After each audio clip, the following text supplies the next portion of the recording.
বিসমিল্লাহির রহমানির রহিম।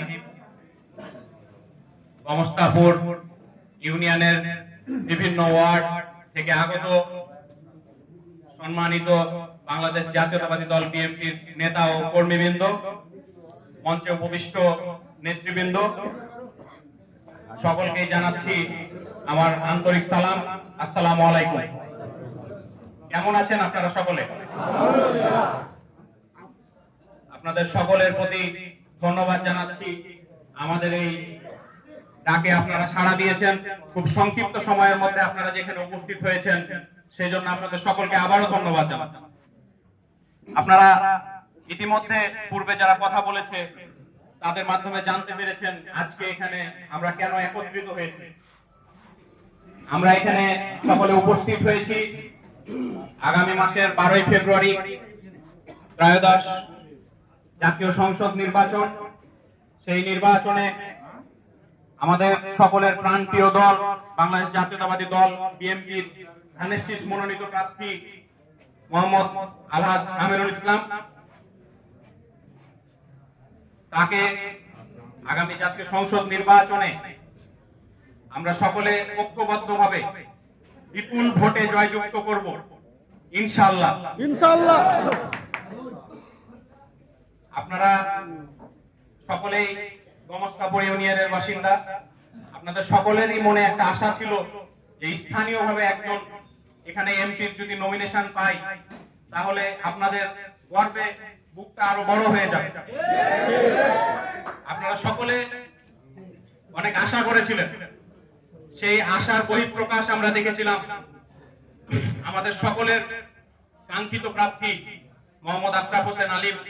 তিনি যখন নির্বাচনী প্রচারণায় নামলেন, তো সেই প্রচারণায় আপনারা যেভাবে অংশগ্রহণ করেছেন এবং আপনারা সহ গমস্তাপুর, নাচল, ভোলাহাট 3 থানার মানুষ তাকে যেভাবে সমর্থন দিয়েছিল, এত অল্প সময়ের মধ্যে একজন এমপি প্রার্থীর এরকম সমর্থন একত্রিত করা এটি একটা বিশাল পাওয়া। ঠিক।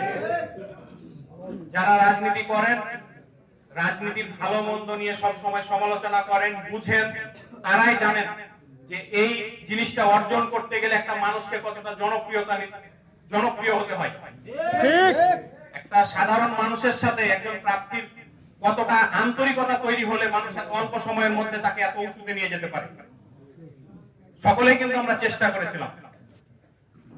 যাই হোক, সম্মানিত করার মালিক আল্লাহ। আল্লাহ তাআলা যার রিজিকে সম্মান লিখে রেখেছেন তার কাছেই কিন্তু পৌঁছে যাবে। আমরা শত চেষ্টা করলেও আমাদের রিজিকের অংশের বাইরে কিন্তু কিছু পাবো না। তবে আল্লাহ চেষ্টা করতে বলেছেন, আমরা চেষ্টা অব্যাহত রাখবো। ইনশাআল্লাহ একদিন গমস্তাপুরের মাটি থেকে আমাদের এমপি প্রার্থী থাকবে, ধানের শীষ মনোনীত ধানের শীষের প্রার্থী থাকবে ইনশাআল্লাহ। ইনশাআল্লাহ। আগামী নির্বাচনে আমাদের দল ধানের শীষের প্রার্থী আলহাজ আমিরুল ইসলাম। আমরা কার নির্দেশে রাজনীতি করি, কার নেতৃত্বে রাজনীতি করি, কে কোন গ্রুপ করি, বা কে দেখা যাচ্ছে আসল বিএনপি, কে নকল বিএনপি, কে নতুন ভাবে শুরু করলো, কে পুরানা বিএনপি, এসব ভাবার প্রয়োজন নাই। আমাদের দল একজন প্রার্থীকে মনোনীত করেছে, সে ভালো না মন্দ, কালো না সাদা, এটা আমার দেখার বিষয় না। আমি দেখবো ধানের শীষ। ঠিক। আমার ব্যালট পেপারে যেখানে ধানের শীষ থাকবে আমি সেখানে সিল মেরে আমার ভোট দিয়ে দেব। আমাদের দলের চেয়ারপারসন জনাব তারেক রহমানের নির্দেশ এটা যে আপনারা আগে দলকে ক্ষমতায় নিয়ে আসেন। আমাদের এই 2026 সালের যে নির্বাচন, সেটাতে দেখেছেন প্রার্থীগুলো যারা মনোনয়ন পেয়েছেন তারা কিন্তু 2018 সালের নির্বাচনে যারা মনোনয়ন পেয়েছিলেন সেখান থেকেই 90%, মানে প্রায় 90 জনই কিন্তু দেখা যাচ্ছে ওখান থেকে নমিনেশন পেয়েছে। 10 জন হয়তো পরিবর্তন হয়েছে। যে জায়গায় এবারে নির্বাচনের একটা উদ্দেশ্য ছিল যে যুবকদের মূল্যায়ন করা, কিছু জায়গায় যুবক প্রার্থী দেওয়া হয়েছে, কিছু জায়গায় হয়তো দেখা যাচ্ছে বার্ধক্যজনিত বয়সে কেউ মারা গিয়েছেন, যার জন্য সেই জায়গায় পরিবর্তন করা হয়েছে। কিন্তু আমি যতটুকু দেখেছি 18 সালের নির্বাচনে যে প্রার্থীগুলো এখানে মনোনীত হয়েছিল ধানের শীষের, তারাই কিন্তু মনোনয়ন পেয়েছে। মেজরিটি পার্সেন্টই কিন্তু 18 সালের যারা মনোনীত প্রার্থী ছিল তারাই। তো যাই হোক, আমরা হয়তো আমাদের চোখ যতটুকু দেখতে পাই সেইটুকু দিয়ে আমরা বিচার করি, দল তাদের নজর দিয়ে পুরো দেশটাকে দেখছে। শুধু আমাদের এই আসন না, আমাদের এই ইউনিয়ন না, এই থানা না, পুরো দেশের সার্বিক পরিস্থিতি বিচার করে তারা সিদ্ধান্ত হয়তো এটাই সঠিক পেয়েছে যে এই লোকগুলাকে নমিনেশন দিলেই আমাদের দল সরকার গঠন করতে পারবে, এদেশের রাষ্ট্র ক্ষমতায় আসতে পারবে। রাজনীতি একটি প্রতিযোগিতামূলক জায়গা, হরেক রকম মানুষের মতামত থাকবে। আপনারা 10টা মানুষকে এক মতে নিয়ে আসা এত জটিল কাজ, এটা আমার পূর্বে জানা ছিল না, রাজনীতিতে আসার পরে জানতে পেরেছি। সকলের মতকে এক জায়গায় নিয়ে আসার জন্যই কিন্তু দল, ঠিক সকলকে যেন একই মতে ভোট দেয় তার জন্যই কিন্তু একটা দল থাকে, একটা প্রতীক থাকে। আমরা কে কি করতাম, ডানে বামে ছিলাম, ওগুলো আমরা ভাবা বন্ধ করে দেবো। আমরা সকলে আজ থেকে ঐক্যবদ্ধ হই।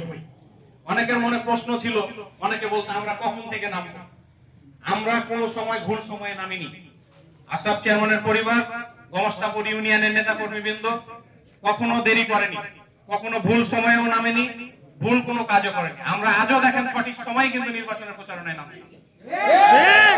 নির্বাচনী প্রচারণার সময় কিন্তু হচ্ছে আগামী 21শে জানুয়ারি থেকে শুরু হবে।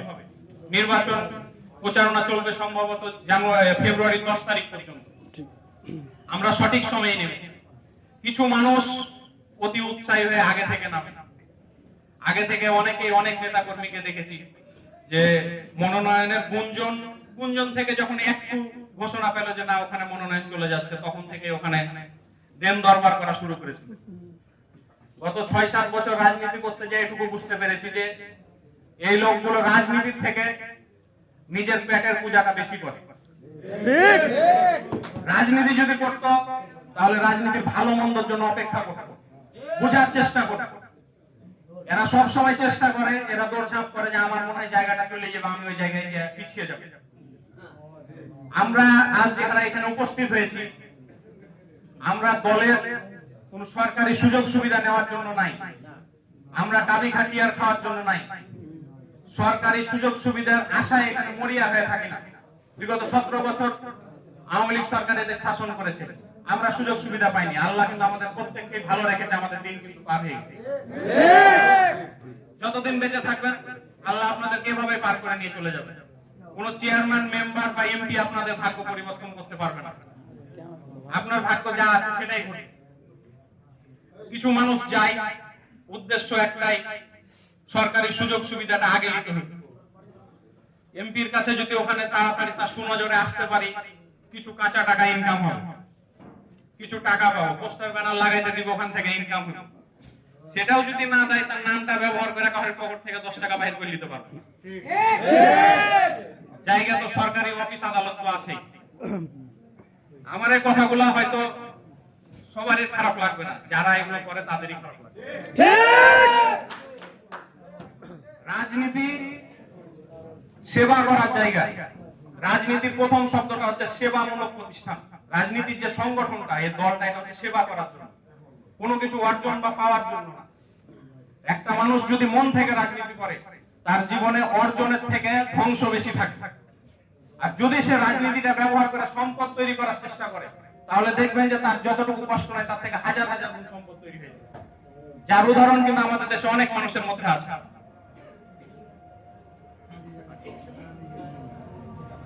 আমরা একটু অপেক্ষা করি, জন্য আমরা ভোট করব। আমার প্রার্থী যদি কোনো নির্বাচনী খরচ বহন না করে, আমার কোনো আপত্তি নেই। দল যদি বহন না করে, দরকার নাই। আমি এই দলকে ভালোবাসি, এই দলের জন্য আমি নিজে ব্যক্তিগতভাবে খরচ করব, ব্যক্তিগতভাবে। আমাদের এখানে এমপি প্রার্থী আছে, আমাদের অনেক কর্মী আছে, হয়তো তাদের মনে প্রশ্ন জাগতে পারে, তাকে অপছন্দ হতে পারে। কোনো প্রয়োজন নাই, এমপি সে হচ্ছে, তাকে হতে দেন। আপনাদের ভালো মন্দের জন্য, আপদ বিপদের জন্য আমি আছি, আমার পরিবার আছে, আমার আব্বা এখনো বেঁচে আছে। আপনাদের যে কোনো আপদ বিপদে আপনারা আসবেন, যতটুকু আমার সামর্থ্য থাকবে আপনাদের পাশে দাঁড়াবো, সহযোগিতা করবো ইনশাআল্লাহ।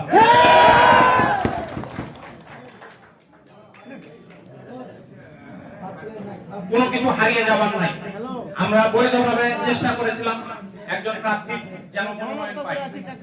এর মানে এই না যে আমরা পিছিয়ে পড়েছি, আমরা পাইনি। ঠিক আছে, আমরা সেটাকে মেনে নিয়েছি। আমরা দলের প্রত্যেকটা সিদ্ধান্তকে আমরা প্রাধান্য দিয়েছি। দল বলেছে আপনারা মশাল মিছিল করিয়েন না, কোনো বিক্ষোভ মিছিল করিয়েন না, আমরা কিন্তু সেটা মেনে নিয়েছি। অনেক প্রার্থী মানতে পারেন, ঠিক তারা মানতে পারেনি, তাদের মনে অনেক উচ্চ আকাঙ্ক্ষা ছিল, হয়তো মনোনীত প্রার্থী তাদেরকে ডাকবে, তাদের সাথে আপোষ মীমাংসা করবে। এখন আপোষ মীমাংসা কিভাবে হয় এটা আপনারা রাজনীতি করতে করতে বুঝে গেছে, নতুন করে আর বলা লাগবে না। রাজনীতি একটু আগে বললাম যে সেবা করার জন্য জায়গা।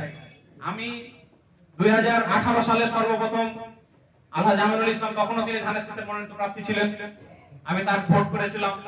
সেই নির্বাচনে আমার নেতা কর্মী ব্যবস্থা করে যতটুকু পরিচয় ছিল তখন আমি তাদেরকে নিয়ে নিজ খরচে ধানের শীষের ভোট করেছিলাম। তিনি নির্বাচিত হয়েছিলেন।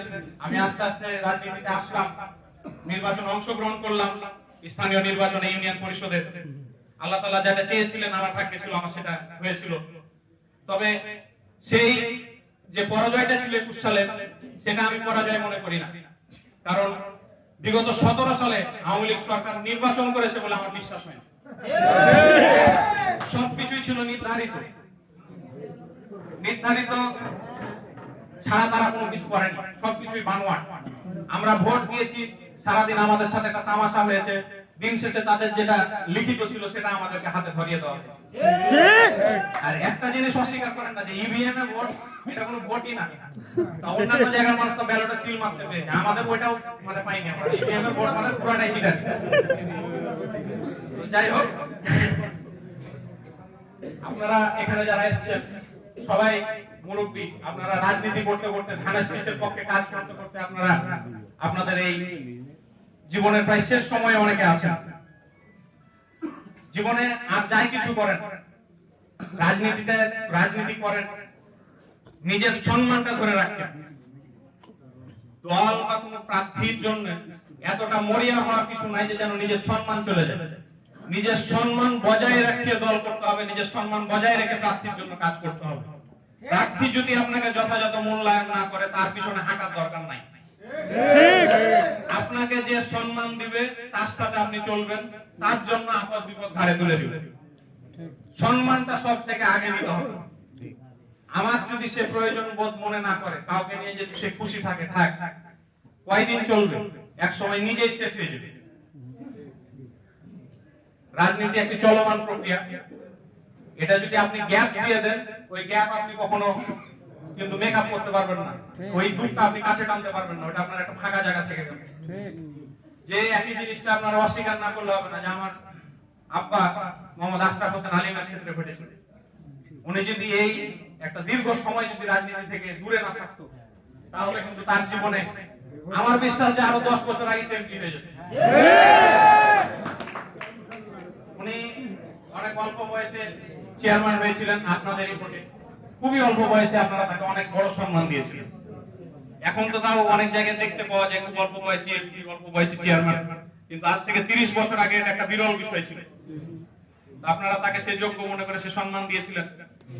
উনি যে কোনো কারণবশত হোক, আমরা অনেক ছোট ছিলাম, আমার বড় আব্বা উনি দেশের বাইরে থাকেন, পরিবারে উনি একা মানুষ, অনেক কিছু চিন্তা ভাবনা করে অনেক বিপদ আপদ আমাদের পরিবারের উপরে গেছে।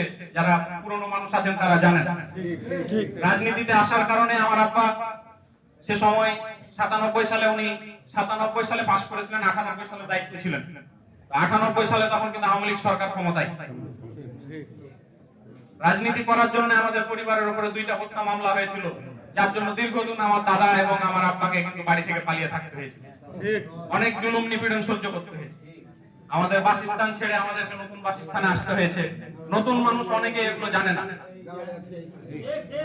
তো যার কারণে প্রশ্ন করে যে আশরাফ চেয়ারম্যান গ্যাপ কেন দিল। মানুষকে বিপদের সম্মুখীনে দাঁড়াতে গেলে, মুখোমুখি দাঁড়াতে গেলে তার একটা শক্তি থাকতে হয়। আমার আব্বার 8-10টা ভাই নাই যে সে দাঁড়াবে, সে একা ছিল।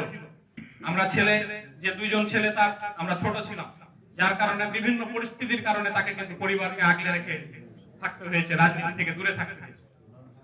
কিন্তু এই দূরে থাকার জন্যই কিন্তু দেখেন যে আজ উনি কিছুটা হলেও পিছিয়ে গেছে।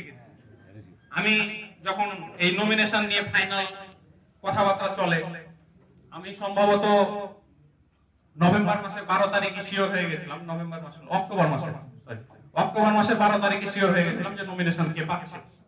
কিছু বিষয় অনুমান করা যায়। তো আব্বা যখন মন খারাপ করলো, আমি ওনাকে বললাম যে মন খারাপ করিয়েন না, যে ব্যক্তি নমিনেশন পাচ্ছে উনি চেষ্টা করছে আজ 25 বছর ধরে, উনিও অনেক ভুল জায়গায় হাত দিয়েছে, অনেক জায়গায় হয়তো ঠকেছে। প্রথম নির্বাচনে সামান্য কিছু ভুলের জন্য কিন্তু একবার ফেল করেছে। উনি 8 সালে কিন্তু এমপি হয়ে যেত, ওনার ভুল সিদ্ধান্তের জন্যই কিন্তু উনি নিজে থেকে ফেল করেছিলেন। উনি চাইলেই পাস করতে পারতেন, কিন্তু সিদ্ধান্ত ভুলের জন্য ফেল করেছিলেন। তো আপনি তো 24 সাল থেকে শুরু করলেন, ধৈর্য রাখেন, ইনশাআল্লাহ আপনাকে আল্লাহ এমপি করে দেবে। কিন্তু বিপদগামী হওয়া যাবে না, ভুল পথে যাওয়া যাবে না। আপনি হতে পারবেন না, আমাদের যদি ভাগ্যে থাকে আমাদের পরিবার থেকে কেউ হবে। কিন্তু কোন ভোটার বা কোন বিএনপির কোন কর্মী যেন বলতে না পারে যে আশরাফ চেয়ারম্যান দলের এই ক্ষতিটা করে গেছে। আমাদের অনেক কর্মী, অনেক ভালো যারা শুভাকাঙ্ক্ষী, আমাদেরকে নিঃস্বার্থভাবে এবং দেখা যাচ্ছে অনেক অন্ধের মতো ভালোবাসে, তারা কিন্তু বলেছে ভাই ভোটে হারিয়ে যান। আমার আব্বাকে বলেছে, আমি সেটা কিন্তু নিষেধ করেছি, যে প্রশ্নই ওঠে না, দলের সিদ্ধান্তের বাইরে আমরা যাব না। আমরা অনেক ব্যক্তিকে দেখেছি যাদের বিপুল জনপ্রিয়তা, এত জনপ্রিয়তা যেটা অকল্পনীয়, আমি নিজে দেখেছি। তারা কিন্তু শুধুমাত্র দলের বাইরে যাওয়ার জন্য আজ কিন্তু তাদেরকে মানুষ দেখলে অনেক দেখা যাচ্ছে ব্যঙ্গাত্মক ভাবে কথাবার্তা বলে, অনেকে তাকে হাসি ঠাট্টা করে, শুধুমাত্র দলের সাথে না থাকা। আমি তো একটা কথা বললাম, রাজনীতি একটি চলমান প্রক্রিয়া, আজ হয়নি, 4 বছর পরে হবে, 5 বছর পরে হবে, 10 বছর পরে হবে। আমার আব্বার জীবনে না হলে আমাদের জীবন হবে, যদি আমরা আপনাদের কাছাকাছি থাকতে পারি, মানুষের জন্য এবং দেশের জন্য কাজ করে যেতে পারি, আমাদের একটা সুযোগ আসবে ইনশাআল্লাহ। কিন্তু আমি যদি নিজের সুযোগ, নিজের ভাগ্যকে নিজের হাতে নষ্ট করি, তাহলে কিন্তু মানুষকে দোষ দিয়ে লাভ হবে না। তো এই কথাটাই বললাম যে উনি চেষ্টা করছে 25 বছর ধরে, আপনি তো চেষ্টা করছেন 2 বছর ধরে, ধৈর্য ধরেন, হয়ে যাবে ইনশাআল্লাহ। আমি নির্বাচন করলাম, আমার 21 সালে চেয়ারম্যানের নির্বাচনের সময় অনেক সাধারণ মানুষ আপনাদের মধ্যে অনেক প্রশ্ন করেছিল যে রাইহানকে কেন ভোট করব, ও কি করে, কোন দল করে, আশরাফ চেয়ারম্যান কোন দল করে, তারও তো স্বচ্ছতা নাই। রাইহান তো ছেলে মানুষ, আমাদের ছেলের বয়সী, ও আবার কবে থেকে রাজনীতিতে আসবে। আমার অনেক বিশ্বাস ছিল রাজনীতি ভালো মন্দ বোঝার জন্য কিন্তু আসলে মানুষের সময় প্রয়োজন। আল্লাহ যা করেন সকলের মঙ্গলের জন্যই কিন্তু করেন। আমি যদি 21 সালে চেয়ারম্যান হতাম, আমার বিশ্বাস আমার চেয়ারম্যান এটা হয়তো সর্বোচ্চ ভুলের মধ্যে দিয়ে যেত। আমি অনেক ভুল করতাম মানুষ চিনতে এবং আমার দায়িত্ব পরিচালনা করতে। বিগত 4 বছরে আমি অনেক কিছু জেনেছি, অনেক কিছু চিনেছি। রাজনীতিতে একটা বড় অমূল্য সম্পদ, সেটা হচ্ছে অভিজ্ঞতা। আর এই অভিজ্ঞতাটা আসে বয়সের সাথে সাথে।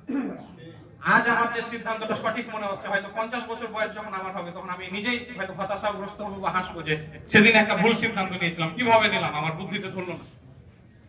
তো সময়ের সাথে সাথে কিন্তু মানুষের অভিজ্ঞতা আসে। সে সময় নির্বাচিত হতে পারেনি, এটা নিয়ে এখন আমার আফসোস নাই। আমি অনেক কিছু শিখেছি, অনেক কিছু জেনেছি। আমার বিশ্বাস আগামীতে যদি আমি কখনো নির্বাচিত হই, ইনশাআল্লাহ আমি একজন ভালো চেয়ারম্যান বা ভালো রাজনৈতিক নেতা হিসাবে আমার দক্ষতার পরিচয় দিতে পারবো। আমি নির্বাচন করার পরে যখন এই প্রশ্নটা সম্মুখীন ছিলাম যে রাইহান কোন দল করে বা কি করেছে, আমি সর্বোচ্চ চেষ্টা করে 21 সালে নির্বাচন করেছি। 22 সালে কিন্তু আমি বাংলাদেশ জাতীয়তাবাদী দল বিএনপির ইউনিয়ন আহ্বায়কের দায়িত্ব নিয়েছি। দুঃসময়ে আওয়ামী লীগের তখন তৃতীয় টার্ম চলছে। আওয়ামী লীগের সময়ে 31 জনের একটা কমিটি গঠন করতে, আহ্বায়ক কমিটি, আমাকে 93 জনকে ফোন দিতে হয়েছে। কারণ অনেকেই তখন আগ্রহী ছিল না, কমিটিতে নাম থাকলে মন খারাপ হয়। সকলকে আপনাদের মধ্যে দিতে পারেন, তার কারণ আছে যে কমিটিতে দায়িত্ব পালন করার মতো লোকগুলোকেই দিয়েছিলাম, কিন্তু আসতে চাইনি। তারা জটিলতা মনে করেছে, যে সময় দায়িত্বে গেলে হয়তো আমার ক্ষয়ক্ষতি হতে পারে, থাকতে যাবো না। 23 সাল পার হলো, 24 সালে আমার আব্বাকে আবারও রাজনীতিতে নিয়ে এসে আমার থানা পর্যায়ে যে মরহুম বাইরুল ইসলামের নেতৃত্বে আমি যে থানা পর্যায়ে যে নেতৃত্বটি পেয়েছিলাম, বিএমপির যে আসল যে বিএমপি, যারা নিঃস্বার্থভাবে বিএমপি করে, ধানের শীষের যে গোমস্তাপুর থানার যে লোকটি, একটা অবদান বাইরুল ভাইয়ের অস্বীকার করলে দেখা যাচ্ছে আল্লাহ কখনোই ক্ষমা করবেন না। গোমস্তাপুর থানা বিএমপির যে আসল যে নেতৃত্বটা, সেটা কিন্তু উনি আমাকে এবং আমার আব্বার হাতে তুলে দিয়েছেন। ঠিক ঠিক। তো বাইরুল ইসলামের সহযোগিতায় আমার আব্বাকে আবারও রাজনীতিতে নিয়ে এসে আমি উপজেলা চেয়ারম্যান করলাম। 24 সালে আমি গোমস্তাপুর ইউনিয়ন বিএনপির সভাপতি হিসেবে দায়িত্ব পালন করলাম। যেদিন থেকে রাজনীতিতে এসেছি, ধানের শীষেরই রাজনীতি করছি, ধানের শীষ নিয়েই ভাবছি। আমার পারিবারিক ভাবে যে শত্রুতাগুলো ছিল বিভিন্ন মানুষজনের সাথে, সেগুলো কিন্তু অনেক আগেই কিন্তু দেখা যাচ্ছে নিষ্ক্রিয় হয়ে গেছে। কিন্তু আজ রাজনীতিতে আসার পরে প্রতিনিয়ত মানুষের সাথে শত্রুতা তৈরি হচ্ছে, দেখা যাচ্ছে যে একে অপরের সাথে দূরত্ব তৈরি হচ্ছে, মানুষ আর চোখে দেখছে। আমি যখন রাজনীতিতে আসার ইচ্ছা পোষণ করলাম, একজন পুলিশ অফিসার আমাকে বলেছিল যে রায়হান রাজনীতিতে আসো, রাজনীতিতে যদি আসো তুমি যতই ভালো মানুষ হও না কেন তুমি দুই ভাগে ভাগ হয়ে যাবে। কিছু মানুষ তোমাকে ভালো বলবে, আর কিছু মানুষ সারা জীবনের জন্য তোমার যতই ভালো তোমাকে ভালোভাবে দেখুক তারা কিন্তু তোমার বিপক্ষেই থাকে। আজ ওটা আমার সামনে দৃশ্যমান। আমি ভালো কাজ করলেও তারা পছন্দ করে না, আর যারা পছন্দ আমাকে করেন আমার ভুলটাকেও তারা সমর্থন করে। তো রাজনীতি করে যাচ্ছি, আল্লাহ যতদিন বাঁচিয়ে রাখবেন, যতদিন সক্ষম থাকবো ধানের শীষের জন্য কাজ করব। নেতৃত্ব দেওয়ার মতন যদি যোগ্যতা থাকে নেতৃত্ব দেব, যেদিন নেতৃত্ব দেওয়ার মতন অবস্থায় থাকবো না সাধারণ ভোটার হিসাবে থাকবো। কিন্তু ধানের শীষের কমিটিগুলো কিভাবে দিব, কাকে কাকে ওয়ার্ডে ওয়ার্ডে দায়িত্ব দিব, প্রচারণার জন্য কোন কোন জায়গায় কোন কোন বাজারে বা কোন কোন গ্রামে আমরা আগামীতে প্রোগ্রামগুলো দিব, আমি এবং মানজুর কাকা একটা লিখিত ভাবে আপনাদের সকলকে আবারও জানিয়ে দেব যারা ওয়ার্ডে ওয়ার্ডে দায়িত্ব পালন করছেন। আজকের মুখ্য বিষয় একটাই, আপনারা এতদিন আমাদের মুখের দিকে দেখে যে ধৈর্য ধারণ করেছিলেন, ডানে বামে কোথাও যাননি, অপেক্ষা করেছেন আমাদের সিদ্ধান্তের জন্য। আমি আব্দুল্লাহ রায়হান আপনাদের জন্য কৃতজ্ঞ থাকলাম এই বিষয়টার জন্য যে আপনারা আমার মতামতের জন্য অপেক্ষা করেছেন। ঠিক এটাই নেতৃত্বের আসল গুণাগুণ। এটাই আপনারা আমার বয়সে যারা আছেন, এখানে আমার দাদার বয়সী আছেন, আমার বাপ বয়সী আছেন, আমার সমবয়সী ভাইয়েরা আছে, ছোট ভাইয়েরা আছে। হয়তো আমি বয়সে ছোট, কিন্তু আপনারা যে আমার নেতৃত্বটা আমাকে মানেন, আমার সাথে আপনারা একমতে আছেন, এটা আমার জন্য অনেক বড় পাওয়া। সঠিক বেঠিকের বাইরে মানুষ না। আমার চলাফেরায় আমি উদ্দেশ্য নিয়ে কখনো কারো কোনো ক্ষতি করিনি, অজান্তেও প্রশ্ন উঠে না। কিন্তু কিছু ভুল হয়তো আমার যারা একসাথে আমরা রাজনীতি করি তাদের কারণে হয়তো কিছু দোষ আমার ঘাড়ে চলে আসে, কিছু দোষ আমাকে চলে আসে। আপনারা একবার জানার চেষ্টা করবেন যে ওই বিষয়টার সাথে আমি জড়িত কিনা। নিজের মনে আমার ব্যাপারে ভুল কোনো ধারণা রাখবেন। আপনাদের জেনে শুনে বিএনপির কোন কর্মী সেটা আমার না, আমার বাইরে, সেটা আমি নাম ধরেই বলি, আমাদের এখানে গমস্তরে বেশ কিছু গ্রুপ আছে। আমাদের সৈয়দ আনোয়ার হোসেন চাচা আছেন, উনি আমাদের ইউনিয়ন বিএনপির সাবেক সভাপতি ছিলেন, উনি, তারপরে আরো এখানে যারা হাজী সাহেবের নেতৃত্ব দিচ্ছেন তারা প্রত্যেকে, আমি প্রত্যেকটা বিএনপির যারা কর্মী রয়েছেন সকলের ভালো চাই। কারণ বিএনপির একটা কর্মী সে যে গ্রুপেরই হোক না কেন, সে অপমানিত হওয়া মানে আমি অপমানিত হওয়া, আমি ছোট হওয়া।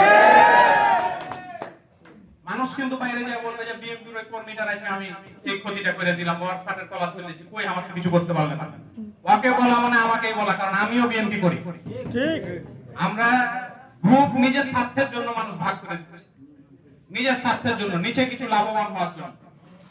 কিন্তু একটা জিনিস মানুষ কখনো মাথায় রাখে না, জনগণই মানুষকে নেতা বানায়, আমি নেতা সাজতে পারবো না। ফেসবুকের রাজনীতি করে কোনো লাভ নাই, ফেসবুকে হাত তুলে সালাম জানালেই নেতা হওয়া যায় না। জনগণ যাকে বলবে, যাকে মানবে, মন থেকে চাইবে, সে নেতা হয়ে যাবে। না ভুল বললাম বলেন? তো মুখ্য বিষয় এটাই, আপনারা সকলে ঐক্যবদ্ধ থাকেন। আপনাদের কাছে নির্দেশনা দিব, আগামী 21 তারিখ থেকে নির্বাচনী প্রচারণা শুরু হবে। আমরা সকলে আপনাদের সাথে যোগাযোগ করে ওয়ার্ড বাই ওয়ার্ড আমাদের নির্বাচনী প্রচারণা চালিয়ে যাব। জাতীয় নির্বাচন, প্রার্থীকে কাছে পাওয়া খুব কঠিন, উনি অনেক ব্যস্ত থাকবেন। প্রার্থীর পক্ষ থেকে আমরা যারা আছি আপনাদের দ্বারে দ্বারে যাব, প্রার্থীর পক্ষ থেকে ভোট চাইবো। আপনারা এখানে যারা এসেছেন তারাও কিন্তু আপনারা ভোটারের কাছে যাবেন। অন্যান্য কি দল আছে ওটা আমার দেখার বিষয় না, মানুষকে নিয়ে ভাবলে মানুষ অনেক বড় হয়ে যায়। ভোট মানুষের কাছে আছে, মানুষের আস্থার জায়গা বাংলাদেশে এখন একটাই, বাংলাদেশ জাতীয়তাবাদী দল বিএনপি। ঠিক ধানের শীষে ভোট দিলে মানুষের গণতান্ত্রিক অধিকার রক্ষা হবে, মানুষের ভালো মন্দর যে দায়টা সেটা ধানের শীষই নিতে পারবে, অন্য কোনো দল নিতে পারবে না। বিএনপি কোনো ডান বাম দল করে না, বিএনপি সকলকে নিয়ে ভাবে, সকলের জন্য কাজ করে। আগামী জাতীয় নির্বাচনে আমার বিশ্বাস যে যাই বলুক না কেন বিএনপি অন্তত 230টির অধিক আসন নিয়ে জাতীয় সংসদে সরকার গঠন করবে ইনশাআল্লাহ। আপনারা ঐক্যবদ্ধ থাকেন। ভোট অন্যান্য দিনের থেকে এবার একটু কঠিন হবে। কঠিন কোনটা হবে জানেন? মানুষের মধ্যে ভোট কেন্দ্রে যাওয়ার আগ্রহটা হারিয়ে গেছে। ভোট যে দিতে হয় এই আনন্দ উচ্ছ্বাসটা চলে গেছে। আমাদেরকে সেই আগ্রহটা জানাতে হবে, তাদের মধ্যে নতুন ভাবে জন্মাতে হবে যে আপনারা চলেন সকলে মিলে ভোটটা দিই। ভোটারদেরকে ভোট কেন্দ্র নিয়ে যেতে হবে, ভোটমুখী করতে হবে। ভোট আমাদের দলকেই দিবে, ধানের শীষকেই দিবে, কিন্তু ভোটারদেরকে বাড়ি থেকে নিয়ে যেতে হবে। মানুষের অবহেলায় বা অলসতায় কোনো ভোট যেন নষ্ট না হয়। আপনারা যারা কর্মী আছেন তারা একটু গা ঘরে দেখবেন, আমাদের এখানে 4.5 লাখ ভোট। এখন ধানের শীষ যদি 20,000-এ পাস করে তাহলে আমরা কি হবে আমাদের জানেন? আমরা লজ্জার সাগরে ভেসে যাব। আমাদের এখানে সব থেকে বড় ক্ষতি হবে, আমরা মেম্বার হারাবো, আমাদের চেয়ারম্যান প্রার্থী ফেল করবে, আমাদের মেয়র ফেল করবে, কাউন্সিলর ফেল করবে, আমাদের উপজেলা চেয়ারম্যান ফেল করবে। ভোটের পার্থক্য কত হবে অন্যান্য দলের সাথে? আমাদের কমপক্ষে 1 লাখ। ঠিক 1 লাখ ভোটে যদি পাস ফেল হয় তাহলে আপনি একটা মেম্বার প্রার্থী দিবেন, বিএনপি চোখ বন্ধ করে পাস করবে, একটা চেয়ারম্যান প্রার্থী দিবেন, চোখ বন্ধ করে পাস করবে। পাস করাটাই মুখ্য বিষয় না, বিএনপির ভোটার বাড়াইতে হবে। পাস করে এলাম আমি 5-10 হাজার ভোটে, খুব খুশি হলাম, এটার কোনো দাম নাই। যার পরিণতিটা কিন্তু এখন শেখ হাসিনা সরকার ভোগ করছে। ও শুধু পাশের দিকে খেয়াল রেখেছে, ভোট যে ওর ভেঙে গেছে এটা খেয়াল রাখেনি। না আপনার ভুল বললাম বলেন? ওর পরিণতি কিন্তু এটাই। ও শুধু পাঁচটা চিন্তা করেছে যে আমি চেয়ারটাতে বসে থাকি, নিজ যা পাচ্ছে হোক। এই নিজ ভাঙতে ভাঙতে যে কখনো চেয়ার পর্যন্ত চলে গেছে, ও যতদিনে বুঝলো নিজের জন্য দুপুরে রান্না করা ভাতটাও তার নসিব হয়ে গেছে। যাই হোক, আমরা রাজনীতি করছি মানুষের জন্য। আমার দ্বারা যদি কোনো ভুল ত্রুটি হয় সরাসরি আপনারা এসে আমাকে প্রশ্ন করবেন যে তুমি এটা জানো কিনা বা তোমার নির্দেশে হয়েছে কিনা, আমি সরাসরি জবাব দেব, মনে সংকোচ রাখবেন না। আর কে আগে গেল, কে হাজির কাছে আছে, কে প্রার্থীর সাথে খুব সুসম্পর্ক, এগুলো দেখে আমাদের কোনো লাভ নাই। আমরা রাজনীতি করি, আমরা ভোট করি নিঃস্বার্থভাবে। আমাদের অর্থের প্রয়োজন নাই প্রার্থীর নাম ভাঙিয়ে আমরা কোনো অন্যায় ভাবে অর্থ উপার্জন করবো না, কোনো কিছু করবো না যে প্রার্থীর সাথে আমাদের এত সখ্যতার প্রয়োজন আছে। আমরা দল করি, দলের ভোট করব, প্রার্থী যদি আমাদেরকে মর্যাদা দেয় প্রার্থীর সাথে আমাদের চলাচল থাকবে, প্রার্থী আমাদেরকে মর্যাদা না দিলে আমরা দলের সাথে চলবো, দল আমাদের মর্যাদা আমাদেরকে দিবে ইনশাআল্লাহ। ঠিক অনেক জায়গা আছে। আগামীতে জাতীয় সংসদে বিএনপি সরকার গঠন করুক, নিজ দলের সরকার থাকলে কোনো মাধ্যম লাগে না, আপনারা জনে জনে তখন এমপি থাকবেন। আপনার পরিচয়, আপনার নাম, আপনি যদি বাস্তবিক বিএনপি করেন, আপনার সরকার যদি সংসদে থাকে, আপনি যদি আসলেই সেই জিনিসটা পাওয়ার যোগ্য হন, আপনি অবশ্যই পাবেন। আমরা অনেক হতাশা, আমাকে এটা দিল না কেন, আপনাকে কেন দিবে যদি আপনি সেটা যোগ্য না হন? আমাদের সবসময় চেষ্টা করতে হবে সমাজে যে মানুষ যেটা যোগ্য, যে চালের কার্ডের যোগ্য, যার পরিবারে ঠিক মতো চালের ব্যবস্থা হয় না, তাকেই দেওয়া উচিত। আল্লাহ সবসময় বলেছেন যে হকদারের হক খাও না, এটা কিন্তু মাফ করা। একজন প্রতিবন্ধী ছেলে আছে, আমি যদি তাকে কার্ডটা না করে দিই শুধু রাজনীতির কারণে, যে সে অন্য রাজনীতি করে, অন্য দলের রাজনীতি করে, তার হকটা কিন্তু আমি বঞ্চিত করলাম, এটার হিসাব আল্লাহ তাআলা আমাদের কাছে অবশ্যই দিবেন। সবসময় যার যেটা হক সে অবশ্যই পেয়ে যাবে, কেউ আপনাদের হক বঞ্চিত করতে পারবে না। আপনাদের পূর্বে বলেছি, আবারও বলছি, সকল ঐক্যবদ্ধ থাকেন, ডানে বামে কোথাও যাওয়ার দরকার নাই। আমরা আসবো, আমাদের নেতৃত্বে আপনারা নির্বাচন করবেন, ধানের শীষের পক্ষে আমাদের সাথে ভোট চাইবেন। আমরা ঐক্যবদ্ধভাবে সবকিছু প্রতিহত করব এবং ধানের শীষকে ঐক্যবদ্ধভাবে বিজয়ী করব ইনশাআল্লাহ। ইনশাআল্লাহ। ইনশাআল্লাহ। আপনারা কখনোই কোনো কথায় কোনোভাবে বিচলিত হবেন না। আগামীতে আবারও একটি মিটিং ডাকবো, যে মিটিংটিতে আমার আব্বা মোহাম্মদ আশরাফ হোসেন আলীম উপস্থিত থাকবেন এবং আমাদের প্রার্থী মোহাম্মদ আমিনুল ইসলাম উপস্থিত থাকবেন। তাদেরকে নিয়ে আমরা সম্মুখে একটা মিটিং ডাকবো এবং আমাদের মনের কথাগুলো আরো তুলে ধরবো। আজকে অনেক সময় আপনাদের নিয়ে ফেলেছি, আমি আমার আর বক্তব্য দীর্ঘায়িত করছি না। আপনারা ঐক্যবদ্ধ থাকেন, ধানের শীষের প্রতি প্রতিজ্ঞাবদ্ধ থাকেন।